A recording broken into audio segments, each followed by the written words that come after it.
नमस्कार मित्रों। ऋषि कहोड़ जो कि वेद पठन पाठन में बहुत ही निपुण, कुशल, ज्ञानवान और प्रकांड पंडित थे, उनका विवाह सुजाता नाम की ऋषि कन्या से हुआ था और वह उनके पिता के ही आश्रम में रहने लगे थे। उसके बाद उन्हें एक शिशु की प्राप्ति होने वाली थी जो कि अभी उनके गर्भ में ही पल रहा था। एक समय की बात है कि राजा जनक के यहाँ शास्त्रार्थ का निमंत्रण उनके पास आया कि बहुत ही प्रकांड पंडितों को वहाँ आमंत्रित किया गया था। तो वहाँ पर 1000 गायों का पुरस्कार भी रखा गया था। जो शास्त्रार्थ में वंदिन को पराजित कर देगा उसे 1000 गायों का पुरस्कार भी दिया जाना था। तो ऐसी घोषणा राजा जनक के दरबार में करवा दी गई और जब ऋषि कहोड़ को ऐसा पता चला तो वह भी शास्त्रार्थ में भाग लेने के लिए वहां पहुँचे। लेकिन क्योंकि वंदिन बहुत ही बुद्धिमान व प्रकांड पंडित थे तो उन्होंने ऋषि कहोड़ को शास्त्रार्थ में पराजित कर दिया और यह शर्त रखी कि जो जितने भी लोग शास्त्रार्थ में पराजित होंगे उन्हें मृत्यु दंड दिया जाएगा और उन्हें जल समाधि दे दी जाएगी। तो वैसा ही किया गया।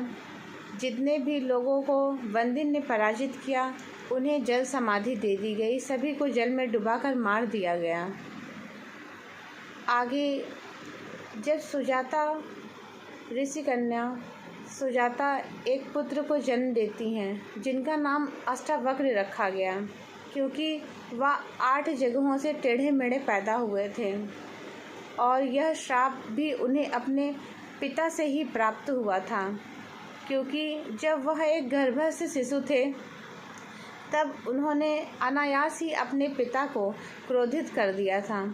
उनके पिता वेदांतों का पठन पाठन नियमित रूप से किया करते थे और उनसे उच्चारण में कुछ त्रुटियां हो गई थी जिसके कारण वह बालक गर्भ से ही बोल उठा, तात आप वेदांतों व वेदों का उचित उच्चारण नहीं कर रहे हैं जिससे अर्थ का अनर्थ हो जा रहा है। आपकी कृपा से मैंने बिना जन्मे ही वेदांतों का ज्ञान प्राप्त कर लिया है।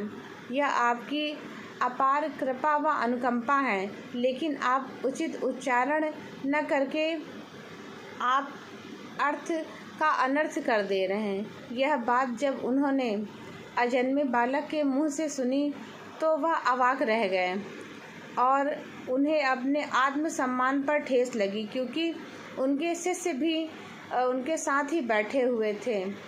तो उन्होंने अपने पुत्र को जो कि अभी जन्म नहीं लिया था उन्हें श्राप दे दिया कि जब तुम्हारा जन्म होगा तुम 8 जगहों से टेढ़े मेढ़े पैदा होगे। तो इस तरह से उस पुत्र का जन्म होता है।